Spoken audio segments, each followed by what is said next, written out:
ಶ್ರೀಗಳೇ ನಮ್ಮ ಜೊತೆ ಪೇಜಾವರ ಮಠದ ಶ್ರೀಗಳು ಕೂಡ ದೂರವಾಣಿ ಸಂಪರ್ಕದಲ್ಲಿದ್ದಾರೆ. ಶ್ರೀಗಳೇ, ತಮ್ಮ ಹೇಳಿಕೆ ಮಂದಿರಗಳು ಮಂದಿರವಾಗೇ ಉಳಿಬೇಕು ಅಂತ ಹೇಳಿ, ಮಂದಿರವಲ್ಲದೆ ವಿವಾದಿತ ಕಟ್ಟಡವಾಗಿದ್ದ ಜಾಗ ಮತ್ತೆ ಮಂದಿರವಾಗ್ಲಿಕ್ಕೆ ಒಂದು ಅತಿ ದೊಡ್ಡ ಮೆಟ್ಟಿಲು ಸಿಗ್ತಾ ನಮ್ಗೆ ಅಂತ ಹೇಳಿ ಹಿಂದೂ ಸಮುದಾಯದವರಿಗೆ. ಹೌದು,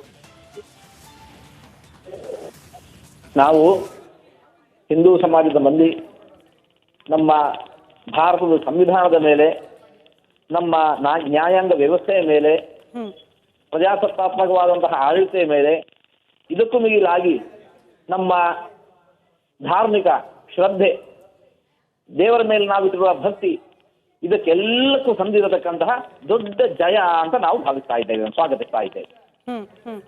ನಮ್ಮ ಧಾರ್ಮಿಕ ಶ್ರದ್ಧೆ ಇನ್ನಷ್ಟು ದೃಢವಾಗ್ತಾ ಇದೆ, ಸಂವಿಧಾನದ ಮೇಲಿನ ನಮ್ಮ ಗೌರವ ಹೆಚ್ಚಾಗ್ತಾ ಇದೆ, ಕಾನೂನು ನ್ಯಾಯಾಂಗ ವ್ಯವಸ್ಥೆಯ ಮೇಲೆ ನಾವು ಇಟ್ಟಿರತಕ್ಕಂತಹ ನಮಗೆ ಇನ್ನು ಜಾಸ್ತಿ ಆಗ್ತಾ ಇದೆ, ಹೆಚ್ಚಾಗ್ತಾ ಇದೆ.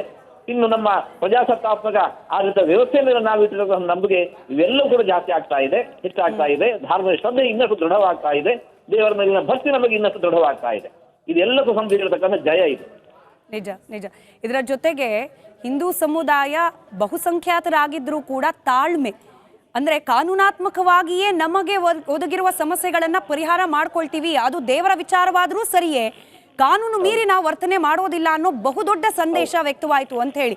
ಅಯೋಧ್ಯೆ ವಿಚಾರದಲ್ಲೂ ಅಷ್ಟೇ, ಈಗ ಕಾಶಿ ವಿಚಾರದಲ್ಲೂ ಕೂಡ. ಹೌದು, ಖಂಡಿತವಾಗಿ ನಾವು ಯಾವತ್ತೂ ಕೂಡ ಪರಕೀಯರ ಮೇಲೆ ದಾಳಿ ಮಾಡಿದವರಲ್ಲ. ಆನೋ ಭದ್ರಾಹ ಕಥವೋ ಎಂತು ವಿಷ್ಣುತಃ. ಒಳ್ಳೆಯ ವಿಚಾರಗಳು, ಒಳ್ಳೆಯ ಮಂದಿ ನಮ್ಮೆಡೆಗೆ ಎಲ್ಲ ಕಡೆಯಿಂದಲೂ ಸದಾ ಬರ್ತಾ ಇದೆ ಅಂತ ನಾವು ಆಶಿಸುವವರು. ಆದರೆ ಅದೇ ಹೊತ್ತಿಗೆ ನಮ್ಮ ಮೇಲೆ ಆಕ್ರಮಣಗಳಾದಾಗ ಆ ಆಕ್ರಮಣವನ್ನು ನಾವು ಯಾವತ್ತಿಗೂ ಕೂಡ ಸಹಿಸೋದಿಲ್ಲ. ಹಾಗೆ ಅಂತ ಹೇಳಿಕೊಂಡು ಇವತ್ತು ಪ್ರಜಾಸತ್ತಾತ್ಮಕವಾಗಿರ್ತಕ್ಕಂತಹ ಆಡಳಿತ ಇದೆ. ನಾವು ಯುದ್ಧ ಸಾರುವವರಲ್ಲ, ನಮ್ಮ ಯುದ್ಧ ಏನಿದ್ರು ಕೂಡ ಅದು ಕಾನೂನಾತ್ಮಕವಾಗಿ ಸಾಗತ್ತೆ, ಅದನ್ನು ನಾವು ವಿಜಯವನ್ನು ಪಡೆಯುತ್ತೇವೆ. ಸತ್ಯಮೇವ ಜಯತೆ, ಸತ್ಯಮೇವ ಜಯತೆ, ಸತ್ಯಂ ಜಯತೆ ಏವ ಅನ್ನತಕ್ಕಂತಹ ವಿಚಾರ ಇದರಲ್ಲಿ ನಮ್ಗೆ ಇನ್ನಷ್ಟು ದೃಢವಾಗ್ತಾ ಇದೆ. ನಿಜ ನಿಜ. ಶ್ರೀಗಳೇ, ಕಡೆದಾಗಿ ಈಗ ಅಯೋಧ್ಯೆ ವಿಚಾರದಲ್ಲಿ ಅಲ್ಲಿ ವಿವಾದಿತ ಕಟ್ಟಡ ಧ್ವಂಸ ಆಗಿ ಹೋಗಿತ್ತು ಕೋರ್ಟ್ನಿಂದ ತೀರ್ಪು ಹೊರಬೀಳೋ ಹೊತ್ತಿಗೆ. ಆದರೆ ಕಾಶಿ ವಿಚಾರದಲ್ಲಿ ಇನ್ನೂ ಕೂಡ ಅಲ್ಲಿ ಕಟ್ಟಡ ಇದೆ. ಈಗ ಪೂಜೆಗೆ ಅವಕಾಶ ಸಿಕ್ಕಿದೆ ಅಂದ ಮಾತ್ರಕ್ಕೆ ಕಂಪ್ಲೀಟ್ ಆಗಿ ಮಂದಿರ ಆಗ್ಲಿಕ್ಕೆ ಅವಕಾಶ ಇನ್ನೂ ಕೂಡ ಇಲ್ಲ. ಅಲ್ಲಿ ಏನಾಗಬಹುದು ಅನ್ನೋ ಸಹಜ ಕುತೂಹಲ ಇರುತ್ತೆ. ಅಂದ್ರೆ ಅಲ್ಲೊಂದು ಮಸೀದಿ ಇದೆ, ಅದ್ರ ಒಳಗಡೆ ನಮ್ಮ ದೇವರುಗಳಿಗೆ ಪೂಜೆ, ಮುಂದೆ ಏನಾಗಬಹುದು ಈ ಕಟ್ಟಡದ ವಿಚಾರದಲ್ಲಿ ಅನ್ನೋ ಜಿಜ್ಞಾಸೆ.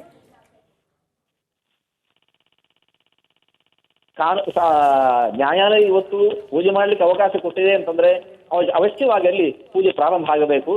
ಆ ಬಳಿಕ ಇನ್ನು ಆ ಶಾಸ್ತ್ರೋಕ್ತವಾಗಿರತಕ್ಕಂತಹ ಗರ್ಭಗುಡಿಯ ದೇವಾಲಯದ ಪುನರ್ ನವೀಕರಣ ಪೂರ ಆಗುವಲ್ಲಿ ಅದು ಕೂಡ ನಾವು ಕಾನೂನಿನ ಸಹಾಯವನ್ನು ಪಡೆದೇ ನಾವು ಅದನ್ನು ಮಾಡಬೇಕು.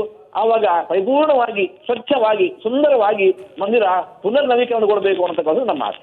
ರೈಟ್. ಧನ್ಯವಾದ ಶ್ರೀಗಳೇ, ರಿಪಬ್ಲಿಕ್ ಕನ್ನಡದ ಜೊತೆಯಲ್ಲಿ ಮಾತನಾಡಿದ್ದಕ್ಕೆ. ಹಾಗೆ